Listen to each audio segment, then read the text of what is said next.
Violence dating back to the 1960s. We wanted to ask him about the latest deadly school shooting in Madison, Wisconsin this week, and whether it follows typical patterns. David Reedman is founder and researcher with the K through 12 school shooting database, and he joins us this morning on KMOX. Good morning, David. Good morning to you. Thank you so much for having me. Let's start out first. You have tracked patterns for decades, as we mentioned. Does this incident pretty much follow those patterns? Unfortunately, this incident, even though, we feel shocked and saddened every time there's a school shooting, this is almost exactly the same pattern that's happened in hundreds of other attacks back to the 1960s. And that's a student at the school who's committing a surprise attack inside of the building during morning classes and then committing suicide almost immediately. When we look at this case, I think what's shocked a lot of people even more is the fact that this is a female shooter in this case. How rare is that? Well, the first thing that stands out before the shooter's gender is the kind of subculture that drives these school shootings. And the picture that's on the father's social media that shows the young girl shooting skeet, she's wearing a T-shirt that it says KMFDM on the back. And that might seem unassuming, but that's exactly the same German industrial rock band that was in the Columbine shooters' basement videos. And it was the same T-shirt that one of them was wearing during that attack. So I think what first stands out about this is not specifically that it's a girl, but just that if parents are not familiar with the subculture of school shooters and the warning signs of school shooters, that you can actually be displaying a picture of your daughter wearing a shirt that is a deliberate symbol of Columbine. In your point on girls attacking schools, it's relatively rare, but it's not unheard of. One of the highest profile school shootings to happen was back in 1979, and that was a 16-year-old girl who opened fire at Cleveland Elementary School in San Diego. In the 80s, there was a teenage babysitter that walked into a school in Illinois, and she told the kids, "I'm here to teach you about guns," and opened fire in the classroom. And then really shockingly, just 3 years ago in Rigby, Idaho, there was a 12-year-old girl who wanted to kill 20 to 30 classmates. She wrote in her journal that she wanted to be one of the worst school shooters in history. But since she was a 12-year-old girl, when she opened fire in the hallway, a teacher immediately grabbed her, hugged her, and took the gun away. So women are rare, but it's not unheard of by any means. Is there any different significance for you that this case and another recent one was at a faith-based school? Not really. The thing that stands out is that almost all of these school shootings take place in either rural communities like Appalachia, Georgia, or Perry, Iowa earlier this year, or in smaller suburban communities. If you think about Littleton, Colorado, or Parkland, Florida, or some others, with public schools versus religious schools, the ideology is really the same. Somebody is almost always committing a school shooting because of a specific injustice or grievance that they feel they experienced, and that turns into violence and anger and ultimately one of these really violent public suicides. They tend to happen more at public schools just because there are 9 times as many students in public schools as there are in private schools across the country. We're speaking with David Reedman. He's founder and researcher at the K through 12 school shooting database. I'm really curious when we start hearing about maybe the background of a school shooter, the things that they may have put out on social media. And, we start looking at things like, are we missing the warning signs? That's what it seems like we always hear. When we start going down that path, do we risk profiling some kids who would never commit violence because we're looking for too many warning signs? And I'm even thinking of that T-shirt that you mentioned.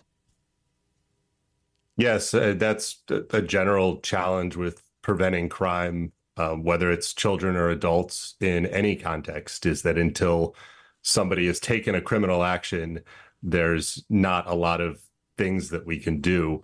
In terms of preventing school shootings, what's really different, whether it's a school shooting or a mass public shooting, is that these things don't happen overnight.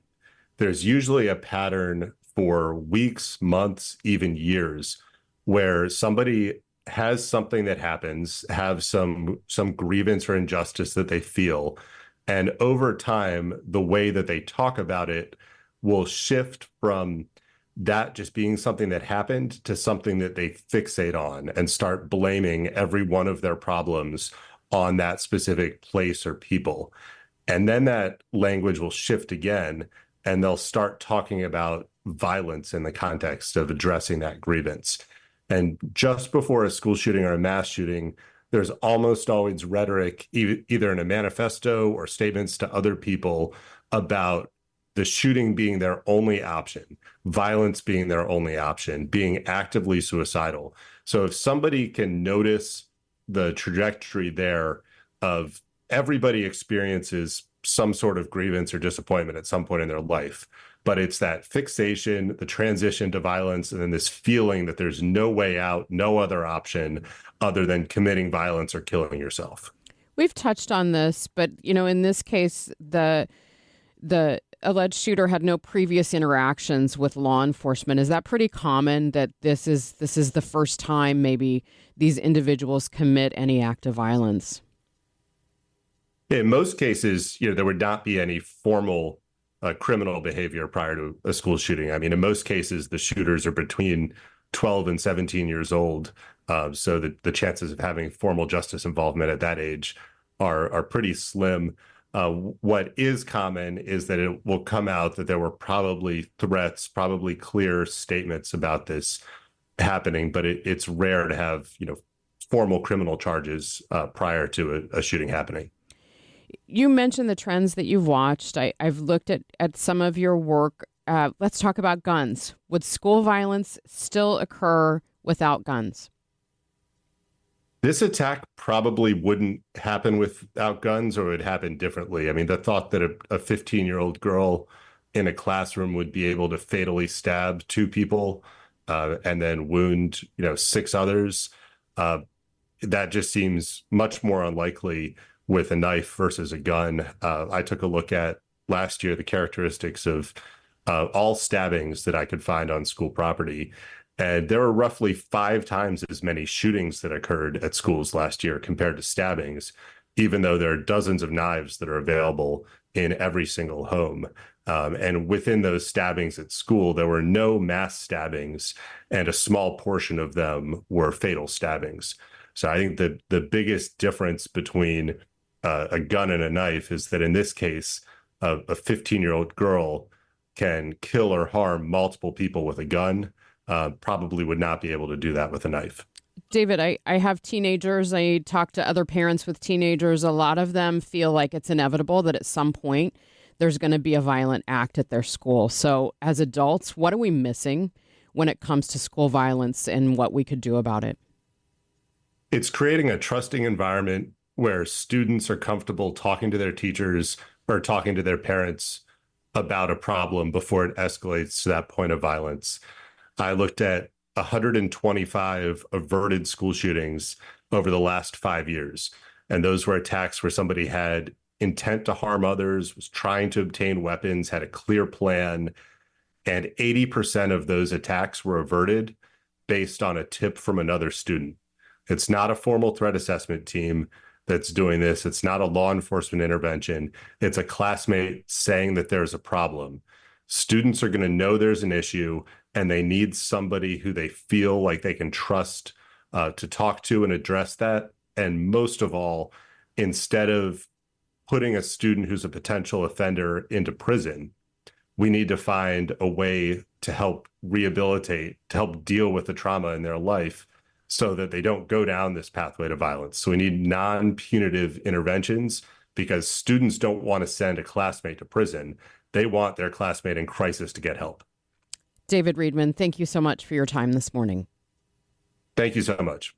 That again is David Reedman, founder and researcher of the K through 12 school shooting database, joining us on Total Information AM.